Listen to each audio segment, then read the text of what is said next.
Good morning, everyone. Give me a second here to get my screen set up for you guys.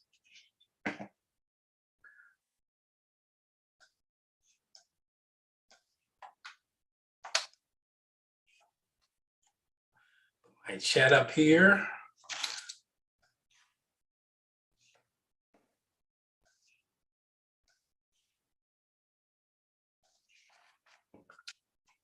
And I'm going to share my screen.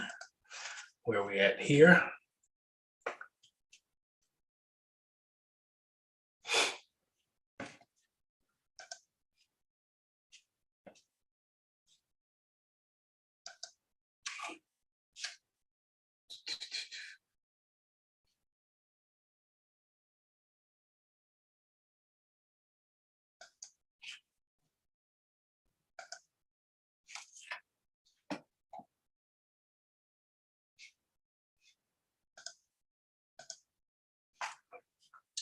Okay, good morning, everyone. Welcome to this morning's edition of Saturday School. Actually, we're inside the conversation of, we're inside of a series called the Prosperity Series. So before we start the recording, I just want to check in, making sure the volume is okay for those of you who are in the Zoom room, and those of you who are on the Facebook, on the YouTube channel. If you want to, you can tag me or text me at 708-368. No, that's not the right number because I'm using another phone. 708-544-4946. Can I get someone that's in the Zoom room to at least type in that the volume is good and that you can see my screen before we just start this morning's session? Okay, I'm looking here. I don't see anyone typing, so maybe you guys don't even hear me. 1 second here.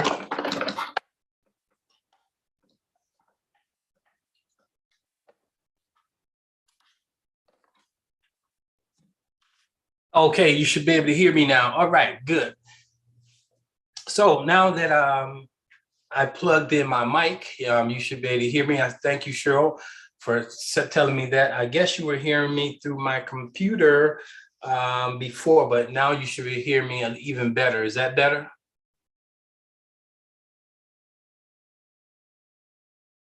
Awesome, good. So let's go ahead and get started. So I want to start by saying good morning. Welcome to today's session on the Inside of the Prosperity Series, Universal Principles.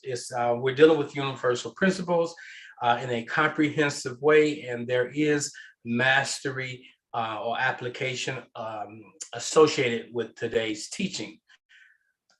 Okay, welcome to Oasis Spiritual Center for Divine Living, the place of possibility. I am Asar, also known as Greg, your facilitator for today's teaching. If you want to know more about the ministry, you can go to www.oasisspiritualcenter.com. And I encourage you to do that, to go out there, poke around. In addition to that, you may want to visit the YouTube channel, which is Oasis Spiritual Center. And if you go out there, you will see there's over 100 videos available to you on a variety of subjects, particularly the subjects that I am called to teach inside of. And so hopefully you'll find something there. So I want to warn you as we get started this morning in regards to today's teaching, or I like to call it a disclaimer. This is not a get-rich series. No, some people will tune into these types of teachings hoping to walk away with something tangible that will move them from poverty to riches in a moment of time. No, this is not what that's about. I will utilize spiritual principles and practices. I'll advocate them. I'll introduce you to them. And you need to know that it only works if you work it. You can have all the information in the world, but if you're not applying the principles, then guess what? You're not practicing it, and you will not see the fruit of that which you desire to show up. So you got to practice it. You got to apply it. You got to use it. You don't use it, you lose it.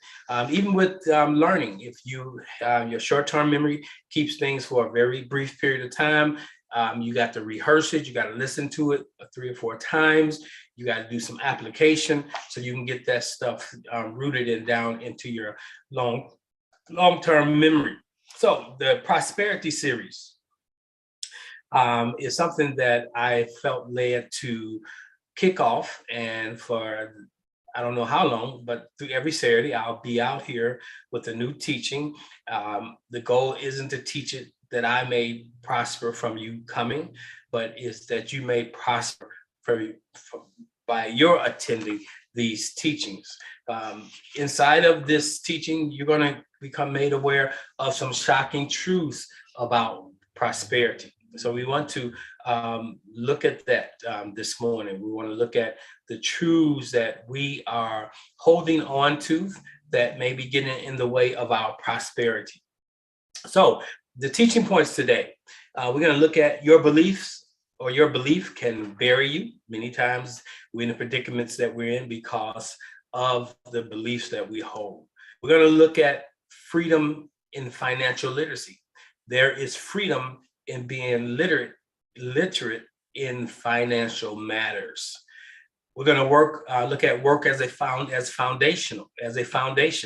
I know we're in a day and age where everybody wants to be an entrepreneur, but you got to understand most people the vast majority of individuals that you encounter who say they are entrepreneurs, they are solopreneurs, and really what they've done is created a job for themselves. We want to move beyond that. We want to look at fear that's associated with finances. When we talk about finances, when we talk about money, there's fear that is associated with it for me, especially those who are steeped inside of a poverty paradigm. So we need to address that. We're going to look at money working for you. That is, if you really want to break the poverty consciousness, you got to learn to have money work for you. If you want to break out of the land of just enough, you cannot work your way to wealth. You got to learn how to have your money working for you. So this is pretty practical, what I'm sharing with you. So it's a practical prosperity series. And lastly, I want to show you and talk to you about transmuting your time into money, okay? Not trading time for money, but transmuting your time for money. So those are the things we're going to go over in addition to the bonus is tithing, giving, and circulating. Yes, I'm going to talk about tithing, giving, and circulating. And there's a reason why I have broken that down into these 3 categories, and it's critical that you stick around for that piece. So let's start by looking at 6 keys to breaking the poverty cycle that you are in. I want to share a story with you. And the story has to do with what I call now the law of the Precessionary Caterpillar. First of all, many of you may not even be aware of what a precessionary or processional, that really should be processionary, not processionally, processionary, Processionary,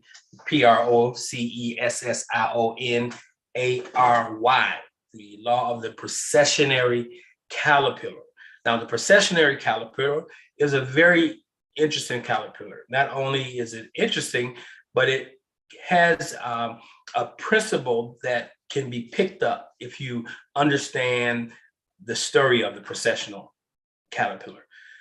There was a scientist by the name of Fabre, and he studied caterpillars, and he found something very interesting about the processionary caterpillar. And what it was that they follow the leader. And so he wanted to see if the instinct to follow the leader was so strong that it could be to their demise. And this is the experiment he put together. So he knew that the processionary caterpillar followed not the tail, but the trail of the caterpillar that was in front of it. There was a trail of fluid that that caterpillar left. And so he took this fluid and he drew a circle and on a piece of paper, and he made it about 5 inches in diameter, this circle. And then he put a morsel of food inside of the circle, like so the circumference would be the arrows, and those arrows would represent these particular caterpillars, and he would place the food item right in the middle. And so he then he placed the first caterpillar onto the circumference of the circle that he had drawn, and that caterpillar began to move around the circle. And as he moved around the circle, the other caterpillars that he had there began to follow its trail. And so it followed its trail onto this circle. So they began to move around this 5-inch diameter circle, going around and around. Now, the experiment was to see if one of these caterpillar would break away from the trail and go and get that morsel of food at some point, because at some point they had to eat. For 7 days, these caterpillar, the Precessionary Caterpillar, made the track around the circle, following not just the tail of the leader, but the trail of the leader. And for 7 days, they circled, and suddenly the circle stopped. The procession stopped. And all of the Precessionary Caterpillar that was in that procession died. Now, why did they die?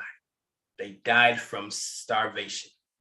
It took them 7 days of going around the circle. Now, it wasn't the 7th day that they became hungry. They probably was hungry on the first day. But because they was following the trail of the leader, that the leader would know best, they did not find the wherewithal to break away from the circle and go into the middle of that circle and get that morsel of food that would have blessed them, extenuated their lives. And what I want to say to you today is, when it comes to our financial situation, whether or not we are living a prosperity or a poverty consciousness, it is all tied to the procession that we have followed.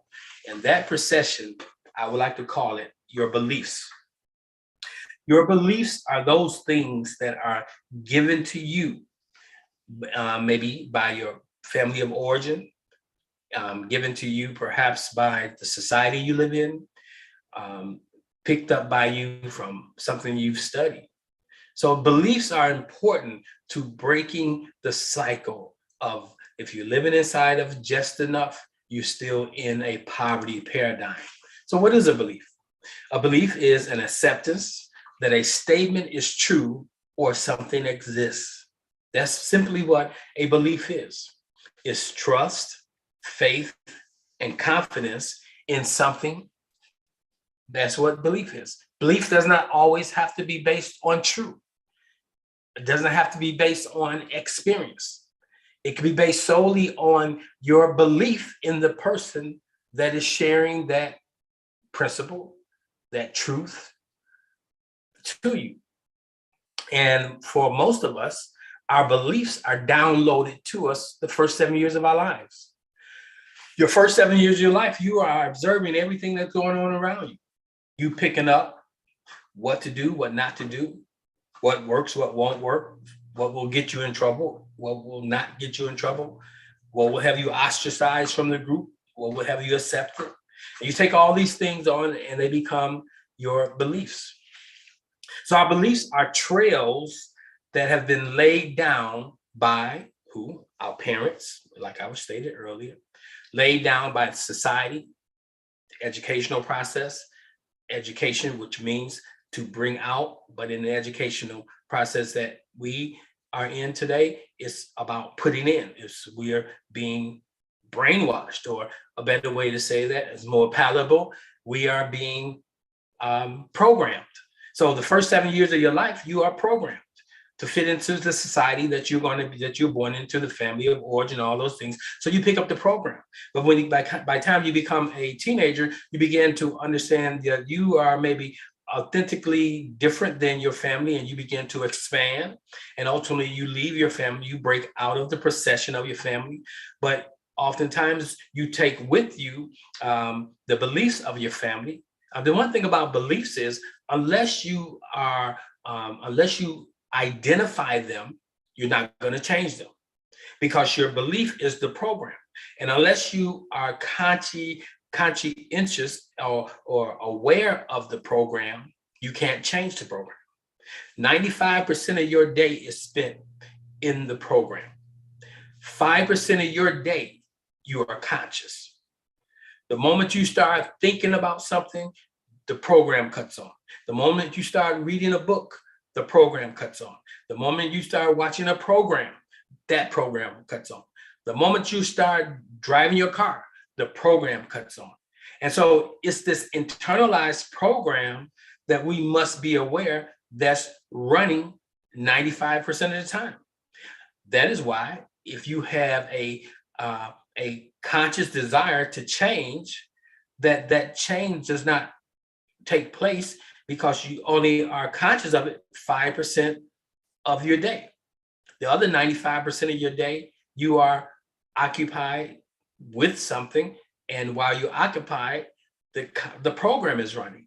So if you want to change your life, you got to change your beliefs. You got to change the program. You got to change the program as it relates to prosperity. You got to change the program as it relates to money, as it relates to wealth, as it relates to riches, as it relates to opulence. It's important. Now, your trail that has been laid down is set by your family of origin. And even if you're the second generation that has amassed some level of wealth and living in prosperity, you can still be running a paradigm of poverty. It's just running below the surface. And so we want to address today 6 keys to breaking the paradigm of poverty. The first key, financial literacy. This is something that most of us are not taught. We learn it by trial and error. I can remember as a kid, my mom sitting me down and talking to me about the law of compound interest. I wasn't getting it. I still didn't get it. But she attempted to share with me the law of compound interest. One of the things is that that's where you lose your money, or that's where you can make your money. Now, when I talk about financial literacy, that includes understanding banking accounts, understanding savings, understanding investments, understanding a budget, having a budget. So the first thing we must begin to do is become financially literate. Financial literacy should be taught in every home. Our children should be taught it. We need to go back and learn it. Learn how your credit score works for you. Learn how to use credit to your advantage. That's one of the things we want to look at this morning. So to break the cycle, the procession of poverty, you must first start with financial literacy, understanding money, how money works, because we transmute money into the things. Many times we focus on the thing, and then the driver is the lack of money. So we go to work to get the money to get the thing. But when you understand financial literacy, you understand how to leverage your money, how to leverage your financial portfolio in your favor. So financial literacy is a big one that we all need to become aware of. How to bank. Where should we be putting our money?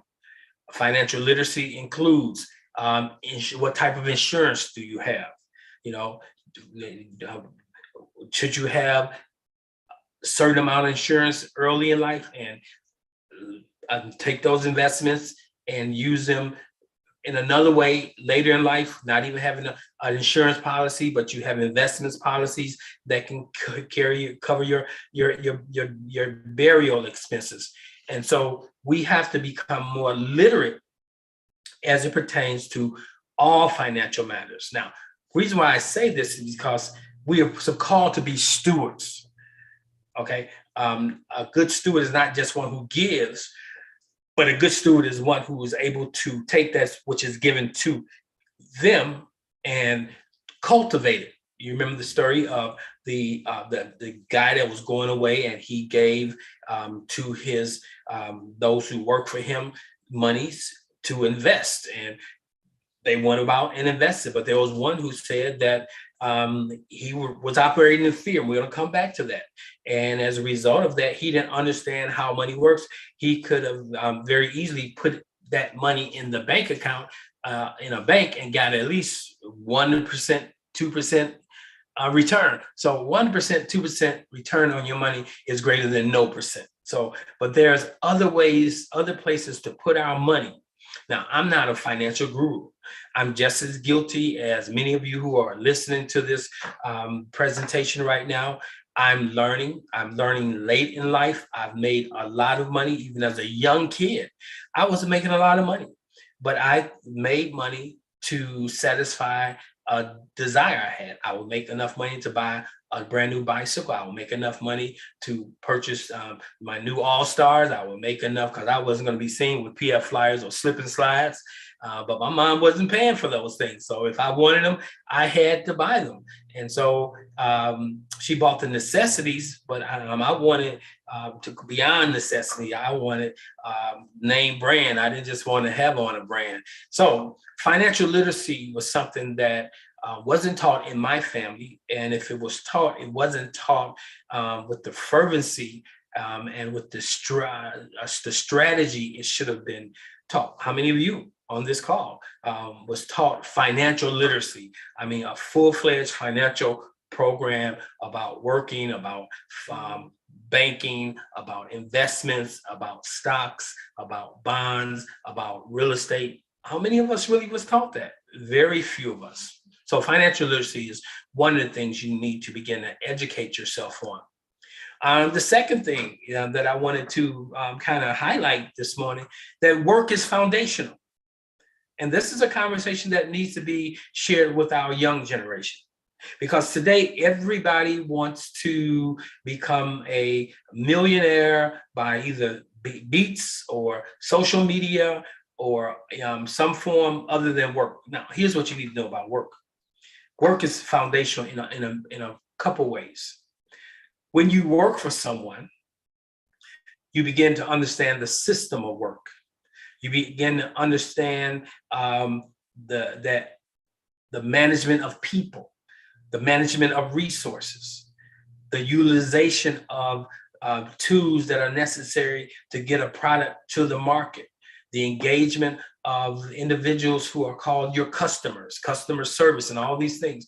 So we have a generation of kids who are not getting those things, and they get their own businesses and their business founder. They may have a great idea, but they don't have customer service. They don't understand how to do a cost analysis. They don't understand how you got to put money back into the business so that your product or your service can continue to be delivered. They don't understand the investment, the tax game.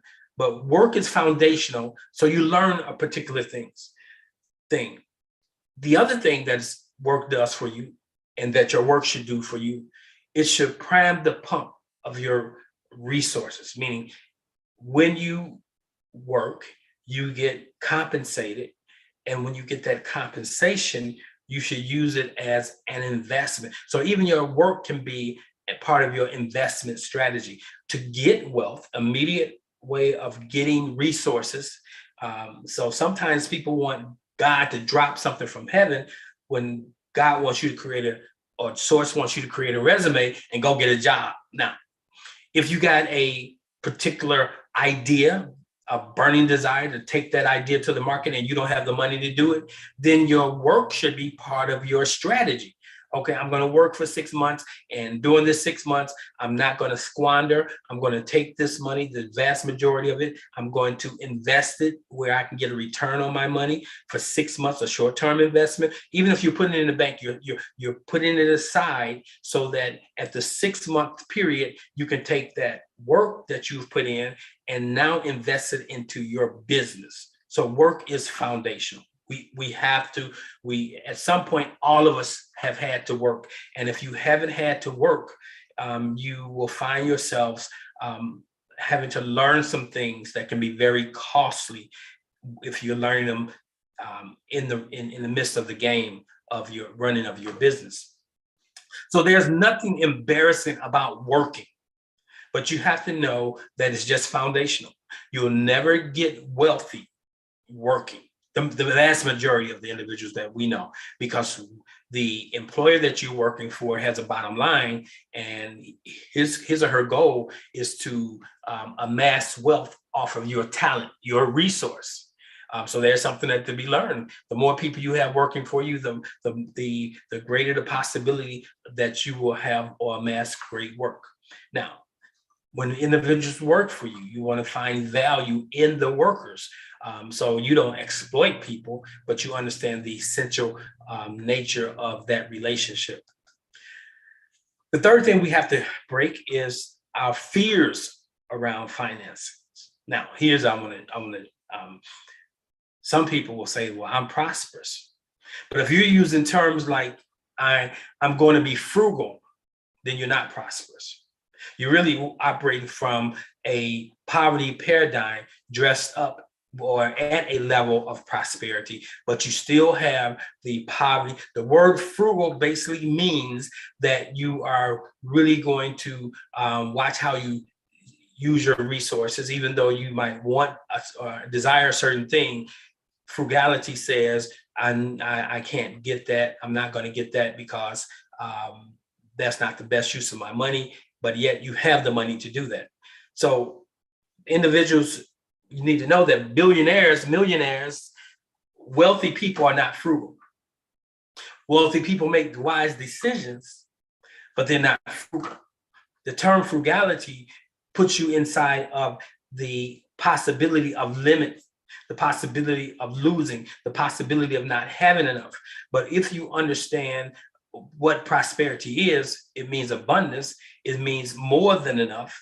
And so if you're operating from a prosperity paradigm, you are conscious of there's more than enough. But just because there's more than enough, you don't squander it, but you use what you have to increase what you have. So the fears around finances keep a lot of people from, because they don't understand finances, they don't invest. So you have a fear of losing your money in the stock market, so you don't invest. So if you find any person that's going to introduce you to the stock market, they're going to introduce you to the things that you use anyway. Okay, if you're buying Gucci, if you're buying a particular brand of dishwashing detergent and those kinds of things, those are things you should be investing in. Because you believe in them. So we have to learn to enter the game. Whatever we enter into, we must address the fear. People have fear of relationships. People have fear of getting a job because they don't want to lose a job. People have fears around a lot of things. What is fear? F-E-A-R. F is for false. E is for evidence. A is for appearing, R is for real. So fear is false evidence appearing real. Fear is things that have not happened, but you're projecting them on yourselves to happen. Example, I have to save for a rainy day. So the fear is that there's going to come a rainy day and I don't have what I need to get an umbrella. And so guess what? You save for a rainy day, and guess what you've projected into your life? The rainy day shows up. So you got to address your fears around finances, the things you say, listening to the things you say about money, like money don't grow on trees. That's the biggest lie in the world. Money do grow on trees. If it's an apple tree, then you can take the apples and transmute them at the market into money. If it's an orange tree, okay, even if it's a shade tree, That's money. Somebody may sit under that tree just to take time to meditate, take time to write their ideas on paper. And so that tree is producing money. Money does grow on trees. Money is everywhere. Everything you see, everything you have can be transmuted into money, particularly in the day and age in which we live. You got a closet full of clothes that you're not wearing no more. You could transmute them into money. Okay. You don't have to give them away, but you can sell them away. Okay, so you have to understand that. You look at cars. People have 2, 3 cars. There's money in those cars. You can, I think it's called turbo or something of that sort, where you could rent your car out and you make money on your car. So we first have to understand, what are your fears around money? Are you fearful that when you get to the end of life, you won't have enough? So you start hoarding your money. Your money is not circulating. And we're going to talk about that. When you have fear, then you begin to be a hoarder. The word says the Lord loves, the law loves a cheerful giver. A cheerful giver is one who does not have fear that this is my last. Okay. Another thing, if you say, this is my last dollar. No, you don't have to say this is my last dollar. This is all I have access to today, right now. So if somebody asks you for something, you don't have to say, I don't have it, because you don't have to say, I don't have it. You can say, I don't have access to it. That's simple as that. But you got to watch how you respond to the requests that people make of you. Sometimes a response is just to see, not from that person, but the universe is using that person for you to see where you are. Somebody makes an appeal of you, and you say they don't even ask you for a particular amount of money. They just say that, I have a situation, can you help me? Help could be $5. Help could be $2. Okay. But many times we don't help a person because we are looking at what we have and saying, this is all I have. If I give this to them, then I may not get that. But you reap what you sow. If you sow into the life of another person, it's going to come back into your life. I know this to be true. So you got to identify, what are your fears? A fear of losing it all. Guess what's going to happen? You're going to lose it all. You got to understand the fears that you have that are associated with finances. Here's a big one. If you want to break the poverty cycle, the poverty paradigm, if you want to leave or move from the land of just enough, you got to learn how to make money work for you. I know we talked earlier about working for money, but once you work for that money with a goal, then you take that money and you put it into a strategy that it works for you. You can put it into buying property. Now, when we talk about buying property, a lot of young folk need to know this. Don't take your money. You're just starting out. You're 21 years old. You don't have a big family. You may not have no family. Why do you need to own a home unless you're going to buy a home and turn that home into an Airbnb? And then it's making enough money to pay the mortgage and put money back into your strategy that you can continue to do some other things. But I would strongly advise, nobody told me this, the first thing you should buy is an apartment building, or maybe a duplex or a triplex. You can live in one of them, and you have 2 renters above, and they're paying for the entire building. So your money is working for you. Make your money work for you. If you have a debt, using your credit card versus using your money. You can use your money. When I was buying my current home, my condo that I live in, I made my money work for me. I stopped buying things with cash, and I began to use the credit card. And as I was using the credit card, because for 10 years of my life, I was off the grid, totally off the grid, made a lot of money off the grid. And when I decided to come back on the grid, I had to make some adjustments to my financial strategy. And so when I came on the grid and looked at my credit, I didn't have any credit. It wasn't because mismanagement of money, but mismanagement of my credit. And so I began to make my money work for me by, let's say I got a credit card that had $1,000 limit on it. I would use that credit card to pay for everything. And then at the end of the month, I would take my money that I have and I would pay on the credit card. I can either pay the whole thing off or there's a percentage. You never want your credit cards to be above the 30%. Over the 30% usage, then you get a certain mark. Now, sometimes it may be part of your strategy, immediate strategy, to have it over the 30% because you're doing something. You're making your money work for you, making your credit cards work for you, making your debit cards work for you. And we have to learn this. We have to learn to make money work for us. Okay, that's something you want to look at. What can I be doing to make what I have work for me? There was a period in my life where I had a lot of money and I was making some money just by helping people out that wanted me. Instead of going to the loan shark, they would come to me and they would say, "Hey, Greg, you got X amount of dollars. If you give me this on payday, I'll give you that." I made big money doing that. And so there's many ways of doing it. I know certain things can be considered as illegal, but I wasn't seeking people out. And if people came to me and say, "Greg, I just need $100 or I need $500 till the 15th, and I'll give you $600." Now I just made that $500 that I had in the bank turn over to me to $600. So make money work for you. The fifth thing, you want to learn how to transmute time into money. This is where we're talking about passive income. Like if you have, if you're trading time for money, you're going to become exhausted. Everybody got 24 hours in the day. Whatever your profession that you're in, there's a maximum amount that is paid salary-wise to that profession. So you really are capped out at how much you can make when you're trading time for money. Even as a life coach, I don't trade time for money. I don't charge based on $50 an hour, $75, $125. No, I will give you a package. Your package would be for, let's say, for 60 days, 30 days of coaching with me. It'll cost you X amount of dollars. It may cost you $600 or whatever.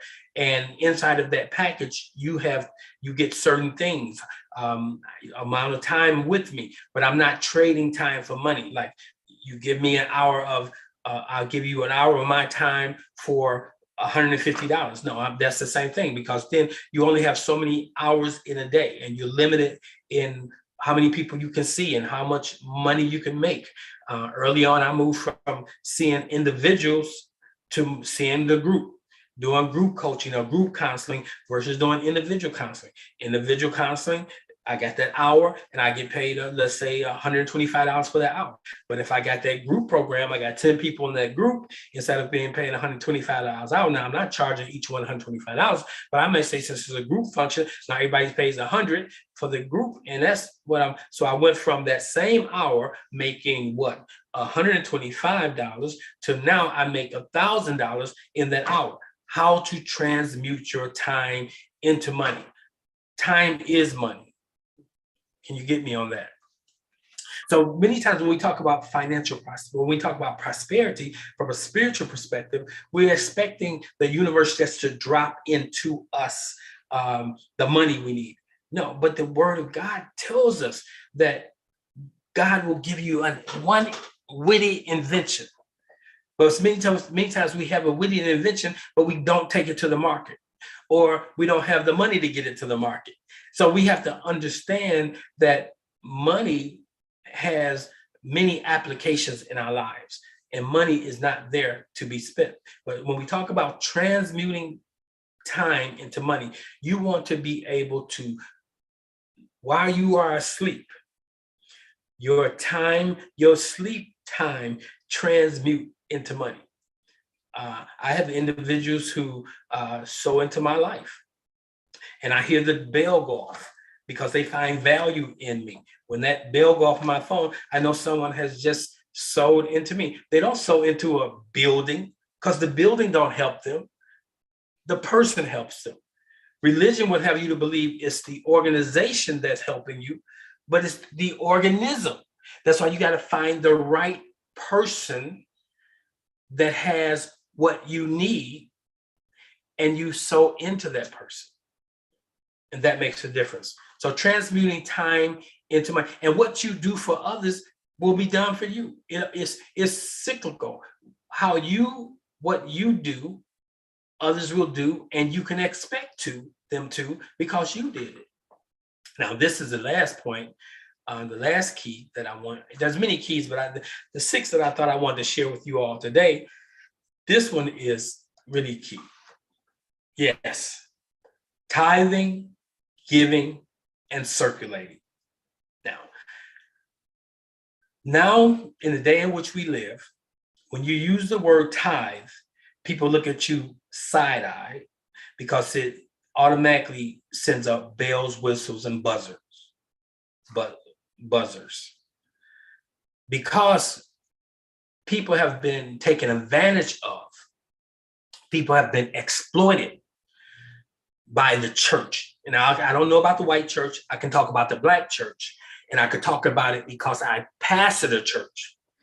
And because I pastored a church and had backroom conversations with many of pastors, I understood how people were being exploited. And because they were being exploited, the individuals who were sowing into those ministries weren't reaping the harvest in which they should be receiving, even though they were practicing the law of tithing. One of the things about the law of tithing is you have to sow into a fertile place. And many times sowing into these ministries, this wasn't a fertile place. It was a depository where a certain group of people perhaps were benefiting from it. Now, I'm not saying that the pastor, the spiritual leader, shouldn't benefit from, because the word says you don't muzzle the mouth of the oxen that treads out the corn. Okay, but that oxen should have a godly point of satisfaction. You know, if the ministry is only bringing in $100,000, you shouldn't be taking $80,000 of it. So I always set a good standard so the world can't say anything. What would be the compensation for someone who handles the same amount of people I handle, corporate wise? What would that CEO get? So you got a 10 people congregation, you shouldn't be getting the same compensation package that the CEO of a small company gets. Now, as it grows, you should. So I don't want to really get into that, but most people are not tithing because they saw the mismanagement of the tithe. And you had people who were not even in the spiritual system beginning to control the conversation. Like the world is saying that if you tithe, you are ignorant. No, but the world needs to know that the tithing principle is a spiritual principle. So the world will tell you to go with Patreon, right? Now, many of you don't know what Patreon is, but Patreon is like many of these gurus you see on YouTube and social media. They say, join my Patreon. And that's so you may give them $2 a week or a month. So small amounts. And they don't mind that because they are really doing things to generate a mass amount of people in the social media sector. And so if you got 1,000 people giving you $2, what's that? You know, you got $2,000 being given to you by 1,000 people, but it's grander than that. But let me back into the tithe. You got to understand that the tithe, let me go totally spiritual. Okay, what all you have belongs to source or to God. Would you agree? Okay, it says the cattle on 1,000 hills belong to the earth is the Lord's and the fullness thereof. Okay, so now God creates you as you are God also. So it not only belongs to God, but it belongs to you. So I tell people you are God in the earth. So the first thing you should do is tithe to yourself. Invest in yourself. Come on now. Now, a lot of churches won't tell you that. You invest in yourself. So you should give 10%. That is a magical number, a powerful number. And I'm going to teach a lesson on the tithe. But individuals who are prosperous are altruistic, meaning they give, they give donations, but that is not God's principle. Many times people who are own businesses that give millions of dollars leave a large part of their estate because they get there's tax advantages. So understanding the tax laws, that's part of your financial literacy. Two ways to get wealth: understanding real estate, get in the real estate game, and understanding taxes. You know, how to use taxes, how to not to avoid taxes, paying taxes, but how to manage your money where it has the greatest gain through the tax laws. So when we talk about the rich, they understand the principle of giving. But we have to learn that, first of all, the tithe is the most powerful thing you do. Tithe says that I trust. Now that's important. Tithing is a spiritual principle that has nothing to do with the value that somebody gives to you. You know, sometimes you may hear me say, well, if this ministry has given value to you, because that person is not in relationship with me. So I then want the focus to be more so on what they've received.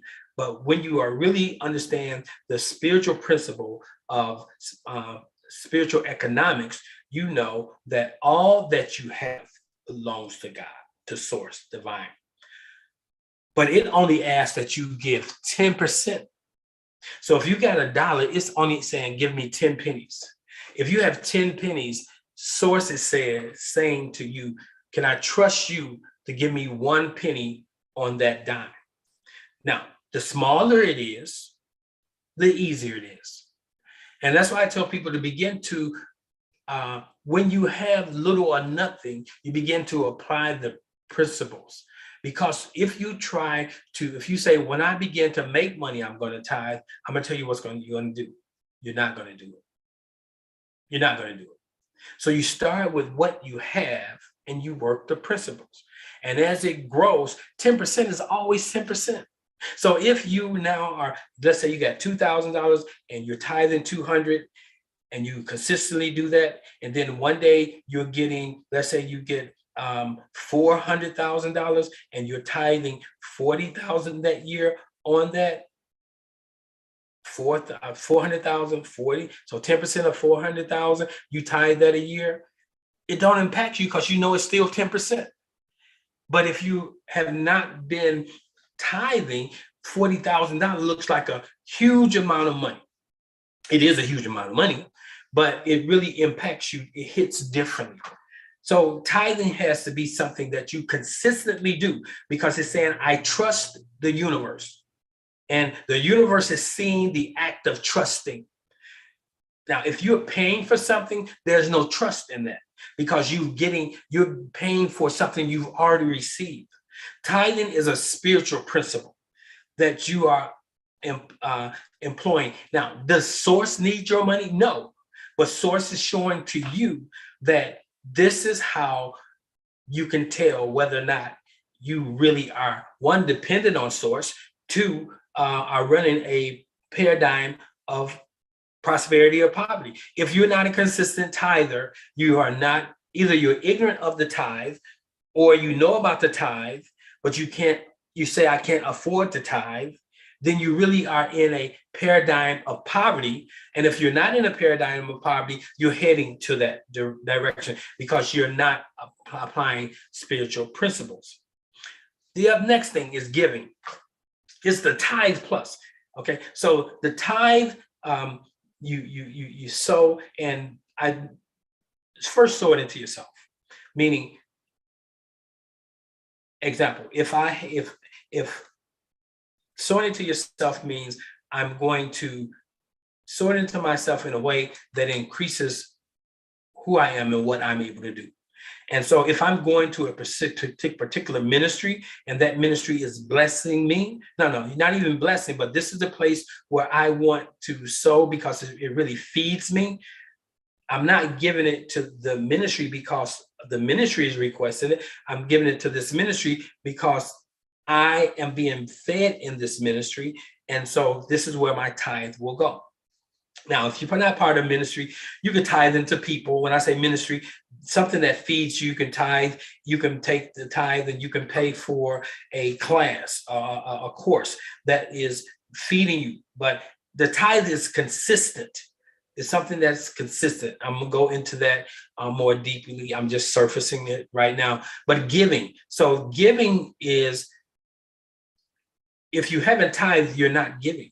You can't get to giving until you have tithe. You meet the tithe, and then everything above the tithe is giving.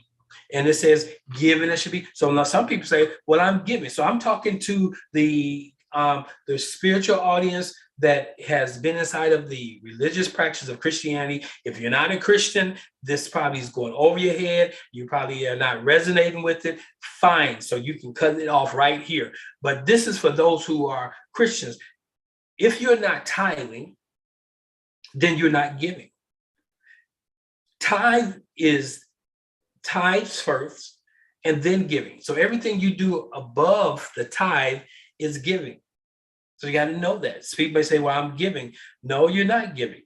It hasn't gotten to the place of giving, even though you gave, but it didn't get into the category of giving until you have satisfied the category of the tithe. Okay, tithes and offerings. Giving is the offerings. And then the last piece that I want to focus on is circulating. What do you mean by circulating? Wealthy people don't spend money. What do you mean wealthy people don't spend money? Poor people spend money. Middle class people spend money. Wealthy people circulate money. They see, whenever they exchange money, they see it as a circulating. Is it circulating as an investment? So if I go out and I buy a $3,000 suit, I didn't just buy a suit, I made an investment, because those who I do business with know a good suit. They know a tailor-made suit. And I'm not talking about a clown suit. I'm not talking about a tailor-made suit so you can go dancing. I'm talking about a tailor-made suit that will be the door to a transaction. When I wear nice shoes, and because I know the quality of the shoe says a lot about the man too. I know my mom used to tell me that, she says, wear nice shoes, because any woman can tell a lot about the man by looking at his shoes. One, are they kept? Are they look at the heel?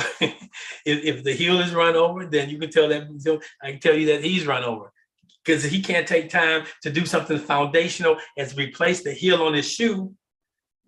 That means either he doesn't have the money or he doesn't understand the power of the image. A picture's worth for what? 1,000 words. And so when I'm talking about circulating, and because we are consumers as African Americans, we are one of the biggest consumers. And it's okay to consume. But whatever you buy, you got to ask yourself, does this bring value to me? Does having this thing make money for me? Everything I have makes money for me. The image is part of my image. So if I'm talking about wealth and I don't look like money, you think you're going to stay in the conversation long enough? If you see me and I pull up in a jalopy that's, you can hear me before you see me, and I pull up in that thing versus I pull up in what I pull up in now, you will say, you're going to listen to the person who pulls up in the nice car, because people say, whose car is that? It's not, you're not even admiring just the car. You want to know who owns that car, right? And so I'm saying, so we got to understand that everything you purchase should be looked at as, is it an investment? Now, sometimes I will purchase something that's not an investment for me. It may be something I wouldn't even wear. I purchase it so I can give it to somebody else, or I purchase it just to support that business owner who is just starting off, to encourage them. Because here's the law I'm working. If I encourage them, somebody's going to encourage me. Here's the law I'm working. When I was getting started, somebody encouraged me. So this brother's getting started. I'm going to do unto him as it was done to me. I do unto others as I would like it to be done to me. So I'm circulating. So when we talk about the money that you move through your day-to-day operations with, don't use the term spend. Use the term either I'm investing in you or I'm circulating my money through you. Can you get that? So those are the 6 things I want you to think about this week. Give it some thought. Recommended readings. 2 books. The first book is Rich Dad, Poor Dad. And there is a Rich Dad, matter of fact, I think Rich Dad, Rich is called, I think I have it here, Rich Kid, Smart Kid. Matter of fact, I said to myself, I'm going to get a copy of this for all of my grandkids who are, I got to find out what the reading level is. And if they could be 10 years old and they're able to read this and comprehend this. And I'm going to meet with my grandkids maybe once a month or twice a month and go through this book with them. So their financial literacy will begin to expand. Rich Dad, Poor Dad. What the rich teach their kids about money that the poor and middle class do not. Okay. Then there's another book, Rich Dad's Advisor. Own your own corporation. Why the rich own their own companies and everyone works for them. Now I want you to invest in yourself. I want you to pick up at least Rich Dad, Poor Dad and begin to work through it. Awesome.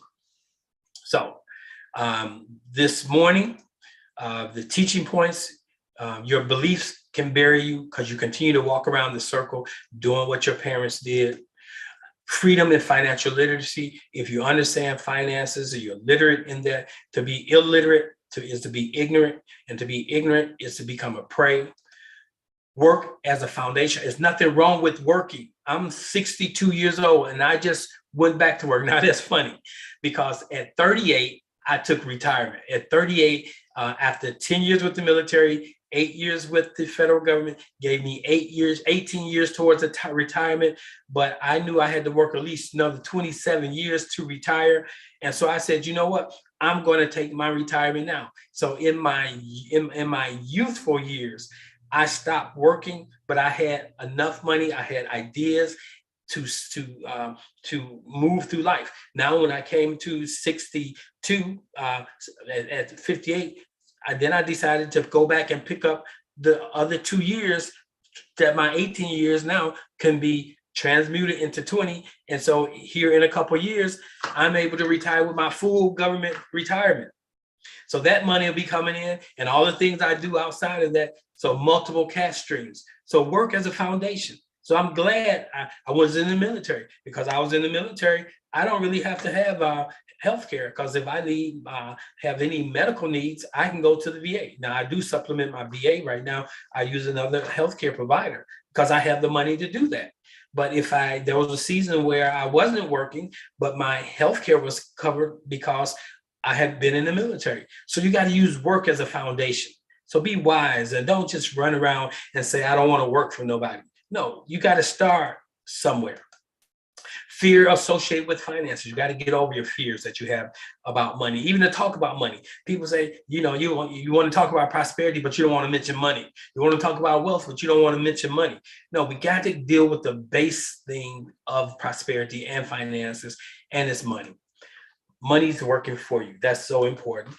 Transmute your time into money. You want passive income. And lastly, you want to understand the law of tithing, giving, and circulating. Okay, the law of circulation is tithe, I give, and I spend my money responsibly. That's important that you do that. So I want you to repeat after me. Divine love expressing through me now draws to me all that is needed to bring me joy and to make my life complete. So before we close, I want to give you the opportunity to put into practice the principles that have been shared. So here's the law of circulation. Okay, I'm going to share this with you. Stay with me here. So receive. Everything starts with receiving. God has given all of us. To every man is given a measure of faith. Every man has gifts. Every man has talent. It's what you do with that. So with the law of circulation, the first thing you do is you take what is received and you invest it in yourself. Part of investing in yourself is tithing into a particular ministry or a person, making sure you set aside money that you can get the education that you need, the books that you need, those things that you need to help you become your greatest self. And then you begin to move outside of self and you begin to give. You can give to those organizations, those individuals. Okay. I'll say 10 here, 10% here, at least 10% here, 10% here. That still leaves you with 80%. And then the rest of your money, you circulate it. You taking care of your bills, you're taking care, and then you say, I have this purposely black because we first need to learn how to circulate our money amongst ourselves, investing in our community. There's no reason why our community should be the way they are, but everyone comes into our community and gets the money from the community and take it out of the community. So let's circulate our money in the community so that dollar can turn over 7 to 13 times, not turn over twice and then it's out the community. So if this ministry has been a blessing to you, consider this being the place where you may make your tithe, you may give. That's on you. So if you desire to give today, you can do it in a couple ways. You can give in a traditional way of putting it in the mail and sending it off, or you can use the website and go to the giving page and you can give by way of PayPal. You can give by way of Cash App. You can give by way of a variety of platforms, however you want to do it to get that into the ministry. Or you can type you can text the word give to 417-815-8227. Now, giving is a sacred act. Now, it doesn't say tithing is.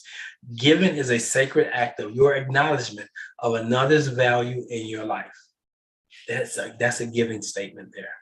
So I hope something has been said this morning that has been uplifting and encouraging you. Thank you for participating in this edition of the Prosperity Series. And I look forward to seeing you next Saturday. Awesome. Okay, those of you who are in the Zoom room, you don't have to go nowhere. I want to have a little conversation. Let me see if I got somebody out here in the, let me see if I got anyone out here on the YouTube channel. Okay, so I don't see nobody there. So let's go into the Zoom room. If you got a question, if you got an observation, if you got an insight, if you want to share something, go ahead and raise your hand. Or what I would like to do, I see that we just have a small audience this morning, or as I look now, I don't know how many people were here originally, but the current participation level is we have 4 people in here. Anybody want to share anything? What's your takeaway? Just go ahead and raise your hand if you have a takeaway of something you want to give. I had a question. Why do you think, go ahead. Oh, good. Cheryl. Girl, good morning, Cheryl. You have the mic.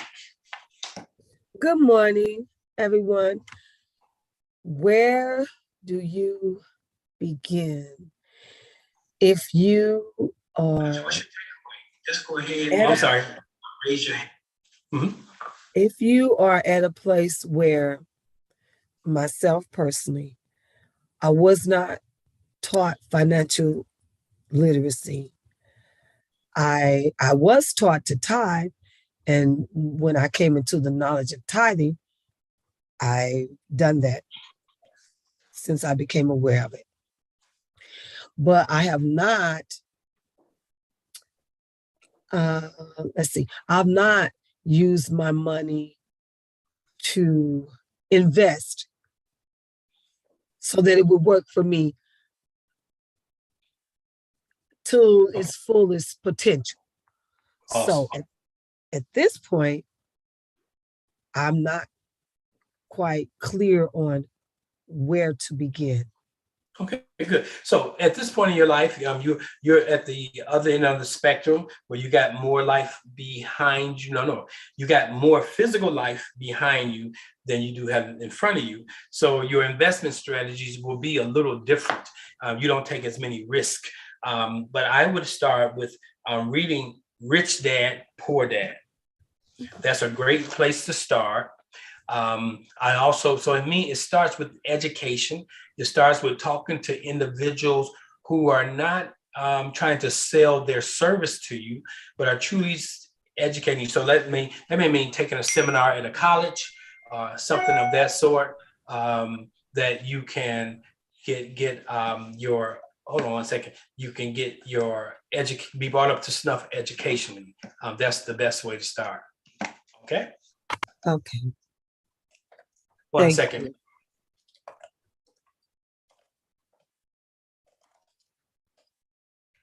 My barber is saying, get over here.